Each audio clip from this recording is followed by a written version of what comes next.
नमस्कार। साल 2025 ये साल भारतीय शिक्षा के इतिहास में समझिए एक बहुत बड़ा मील का पत्थर साबित होने वाला है। जानते हैं क्यों?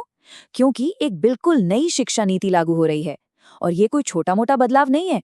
ये स्कूल से लेकर कॉलेज तक हमारे सीखने सिखाने के पूरे तरीके को जड़ से बदलने वाली है।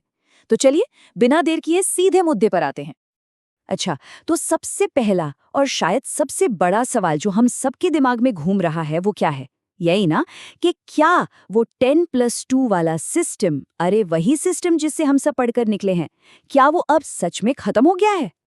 तो जवाब है हाँ, बिल्कुल। 10+2 सिस्टम अब इतिहास बन चुका है।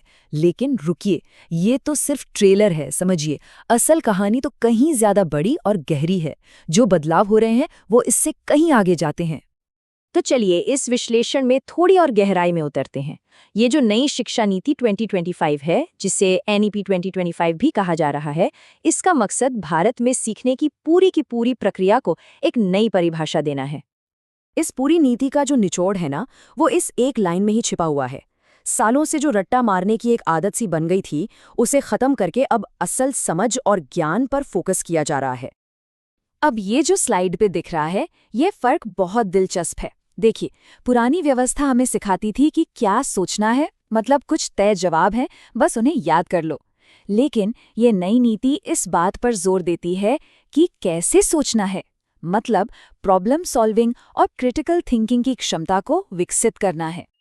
तो इस बड़ी सोच को हकीकत बनाने के लिए कुछ बड़े लक्ष्य भी तय किए गए हैं, जैसे कि पढ़ाई अब स्किल बेस्ड होगी, विषयों को चुनने में पूरी आज़ादी मिलेगी, डिजिटल टेक्नोलॉजी का भरपूर इस्तेमाल होगा, अपनी स्थानीय भाषाओं को बढ़ावा दिया जाएगा और सबसे ज़रूरी बात, पढ़ाई को सीधे सीधे रोजगार से जोड़ा जाएगा।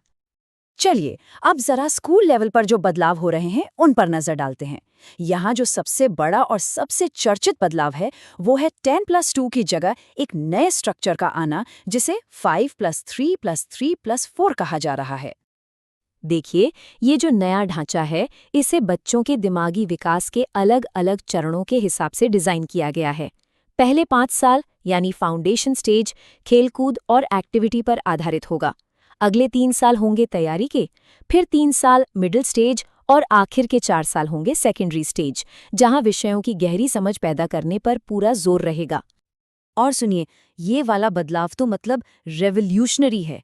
सोच कर देखिए, अब तक जो आर्ट्स, साइंस और कॉमर्स के बीच मोटी मोटी दीवारें थी ना, वो गिरा दी गई हैं। इसका मतलब ये कि कोई छात्र अगर चाहे तो मैथ्स के साथ म्यूजिक पढ़ सकता है या फिजिक्स के साथ हिस्ट्री, जो दिल करे। ये जो आज़ादी है ना, ये असल में लोगों को अपने कैरियर के लिए और बेहतर तरीके से तैयार करेगी। टेक्नोलॉजी पर भी जबरदस्त जोर दिया गया है। मतलब हर स्कूल में AI based learning tools, smart class, virtual lab, digital library और स्किल लैब बनाने की योजना है। और इसका एक बड़ा मकसद ये भी है कि शहर और गांव की पढ़ाई के बीच जो एक खाई है, उसे कम किया जा सके। अच्छा, तो स्कूल की बात हो गई। अब आते हैं कॉलेज और यूनिवर्सिटी में होने वाले बड़े बदलावों पर। यहाँ भी समझिए कि नियम पूरी तरह से बदल रहे हैं। हायर एजुकेशन में ये सिस्टम एक बहुत बड़ी राहत की तरह है। अब अगर कोई 1 साल की पढ़ाई के बाद कोर्स छोड़ देता है तो उसे सर्टिफिकेट मिलेगा। 2 साल बाद डिप्लोमा, 3 साल में डिग्री और अगर 4 साल पूरे किए तो रिसर्च पर फोकस्ड डिग्री मिलेगी। और इसका सबसे बड़ा फायदा क्या है? फायदा ये है कि अगर किसी भी कारण से पढ़ाई बीच में छोड़नी पड़ जाए तो छात्र की मेहनत जाया नहीं जाएगी। वो कुछ साल बाद वापस आकर ठीक वहीं से अपनी पढ़ाई दोबारा शुरू कर सकते हैं। इतना ही नहीं, अब हर डिग्री कोर्स में इंटर्नशिप और प्रैक्टिकल ट्रेनिंग कंपल्सरी होगी, ताकि छात्रों को किताबी ज्ञान के साथ साथ प्रैक्टिकल दुनिया का भी अनुभव मिले। और एक और बड़ी बात, दुनिया की टॉप फॉरेन यूनिवर्सिटीज अब भारत में अपने कैंपस खोल सकेंगी। मतलब वर्ल्ड क्लास एजुकेशन अब अपने देश में ही मिलेगी। तो सवाल उठता है कि इन सारे बदलावों का छात्रों पर और हमारे देश के भविष्य पर आखिर असर क्या होगा? चलिए इसको भी थोड़ा संक्षेप में समझते हैं। इस स्लाइड पर इसका सार बिल्कुल साफ दिख रहा है। सीखने का तरीका अब एक्टिविटी बेस्ड होगा, जिससे क्रिएटिविटी बढ़ेगी। एग्जाम का जो डर और तनाव था वो कम होगा। करियर के मौके बढ़ेंगे, क्योंकि अब पढ़ाई स्किल पर आधारित है। और हाँ, हायर एजुकेशन में ग्लोबल लेवल पर कम्पीट करने की क्षमता भी बढ़ेगी। इस पूरी नीति के पीछे की जो गहरी फिलॉसफी है, वो इस एक लाइन में बहुत खूबसूरती से सामने आती है। मकसद सिर्फ नौकरी पाना नहीं है, बल्कि एक ऐसा इंसान बनाना है जो जिंदगी की हर चुनौती का सामना करने के लिए तैयार हो।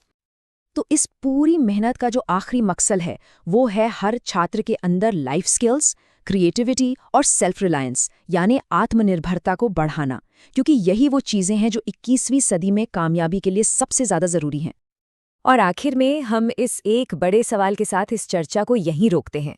सोचने वाली बात यह है कि अगर इस नीति को सही ढंग से लागू किया गया, तो क्या ये वाकई भारत को नॉलेज की दुनिया में एक सुपर पावर बना पाएगी?